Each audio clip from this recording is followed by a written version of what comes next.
Bom dia, pessoal. Nosso conteúdo hoje é sobre lendas. Eu acredito que muitas pessoas conheçam, né, o que são lendas, algumas lendas. Coloquei, inclusive, 4 aqui na telinha para vocês verem. Tem o boto cor-de-rosa, tem o boitatá, o curupira, o saci-pererê. Não dá para enxergar muito por conta da telinha que ficou na frente, mas aí o saci-pererê. E aí as lendas, elas são bem conhecidas, na verdade, elas são narrativas ficcionais, porque elas não têm compromisso com a realidade, são histórias contadas, né, de geração para geração. Um avô conta com a neta, um pai conta para o filho, e aí vai sucedendo, né, vai passando. As lendas, elas fazem parte de uma miscigenação, de uma mistura de culturas. É tanto que cada região, vamos supor, região Nordeste tem algumas lendas, região Sul tem algumas lendas, região Norte tem outras. Ó, vamos lá. As lendas são inúmeras, como eu falei para vocês, tem a questão da miscigenação. E é como eu acabei de mencionar também, que elas sobrevivem na nossa memória, né? São lendas antigas, mas que até hoje todo mundo conhece. E aí eu quero fazer uma pequena observação sobre a questão de mito e lenda, questão da diferença, né? Porque muitas pessoas pensam que é a mesma coisa, o mesmo conceito, mas não é. E aí acabam se confundindo.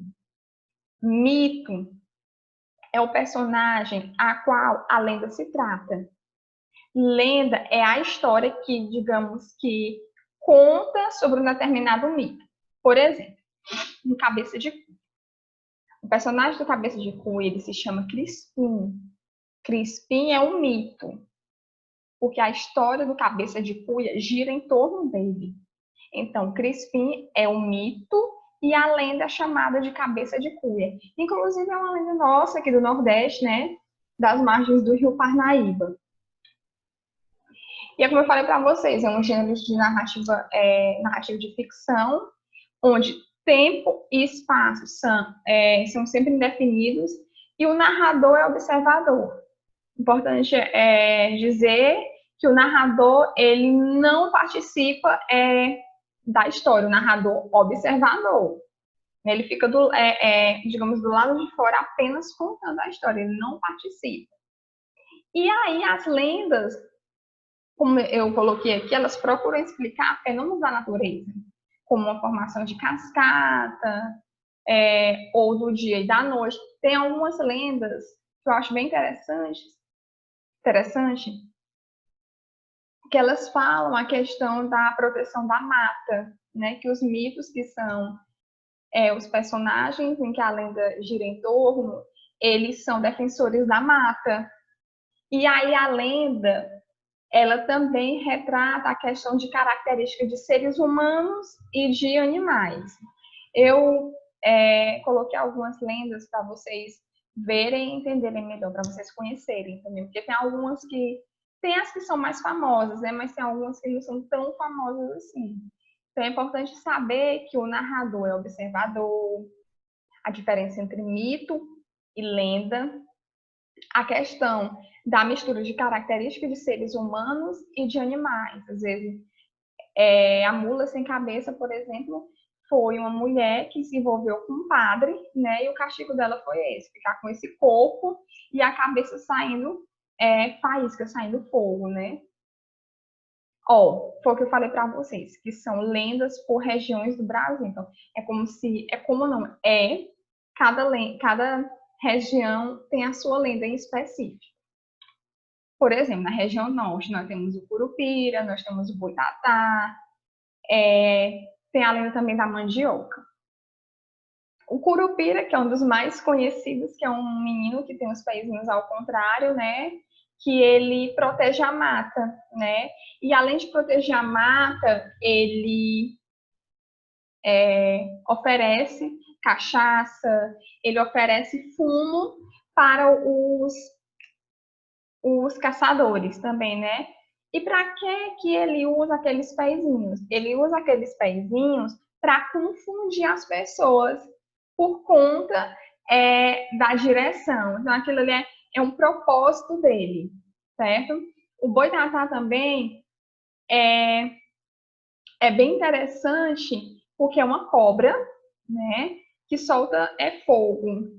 E ele também protege as nossas matas, né? As matas da floresta. E aí, as nossas matas que eu digo por conta da lenda, certo? E aí, foi o que ele disse anteriormente. Aliás, o que eu disse anteriormente, que as fábulas, elas misturam características de seres humanos com animais e da questão dos fenômenos da natureza, a questão da cascata, da noite, do dia. Temos a região Nordeste, a nossa região. Nós temos o cabeça de cuia, cuca, bicho-homem, né?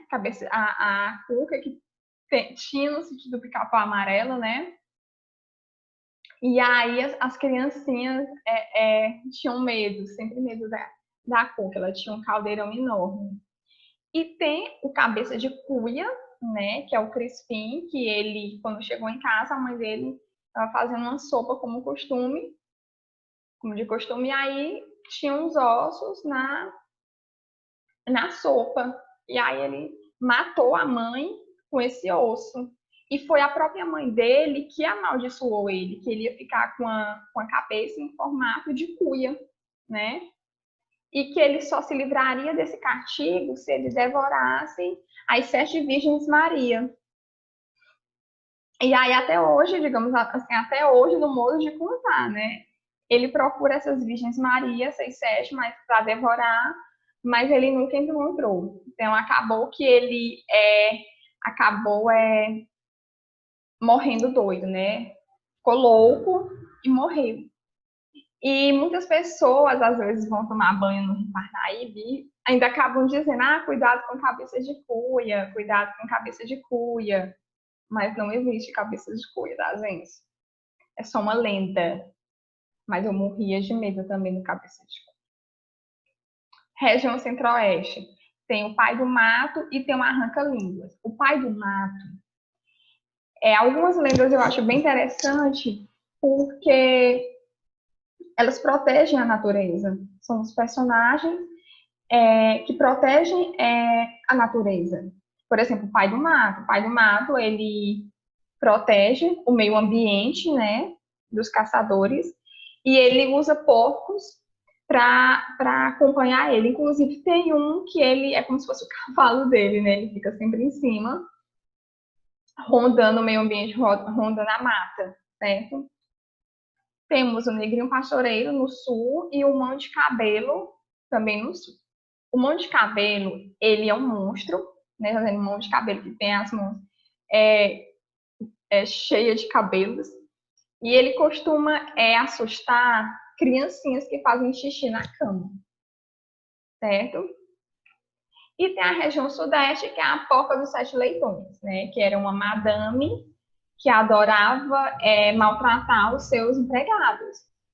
E aí ela caiu numa maldição que foi virar uma porca. E os seus 7 filhos, 7 leitãozinhos, né? E ela vivia vagando. E aí, para acabar essa maldição, ela tinha que encontrar um anel que estava enterrado em algum lugar. E por enquanto ela não encontrasse esse anel, ela ainda ia continuar sendo uma porca. Essas são as principais lendas brasileiras, certo? Primeiro eu trouxe Yara, Mula Sem Cabeça e Lobisomem. A Yara é uma sereia, né, uma mãe d'água, que possui torso de mulher e cauda de peixe. Vocês lembram que eu disse no início que a lenda ela trabalha com isso, né? Seres humanos, características dos seres humanos nos animais. E essa Yara, ela tem metade do corpo de mulher e a cauda, que é a cauda de peixe, né? E aí ela canta. Quando ela canta, ela tem a voz muito bonita. Então, quando ela canta, ela atrai os homens, leva para a água e a fim de assassiná-lo, certo? Então, o poder dela, o encanto dela é a voz. Inclusive, tinha até a Yara no Sítio do Pica-Pau Amarelo também, né? Mula Sem Cabeça, que é uma mulher que foi amaldiçoada após ter um romance com um padre. Como consequência, foi transformada num quadrúpede acéfalo que galopa soltando fogo. E o lobisomem, que é um homem, após ter sido mordido por um lobo, se transforma nesse animal a cada noite de lua cheia.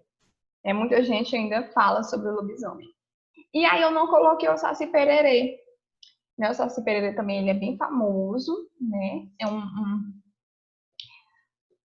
um menino bem moreninho, negro ele, né? Que tem uma perna só. Ele também é do Sítio do Pica-Pau Amarelo. E aí o que ele faz? Ele costuma, às vezes, se esconder, digamos assim, e gosta de fazer maldade. Às vezes ele faz o leite da empregada da cozinha queimar sol, derramar. Ele puxa a cadeira para as pessoas caírem. Então, ele é cheio de maldade, né? O objetivo dele é a maldade, mas ele é bem conhecido. Saci Pererê, Iara, Lobisomem, Mula Sem Cabeça, Curupira também é bem conhecido, né? Por causa dos pezinhos dele. E o cabelo também é cor de fogo. E é isso, meus amores. Até mais. Bom dia e beijos. Dúvidas? Podem me postar no privado.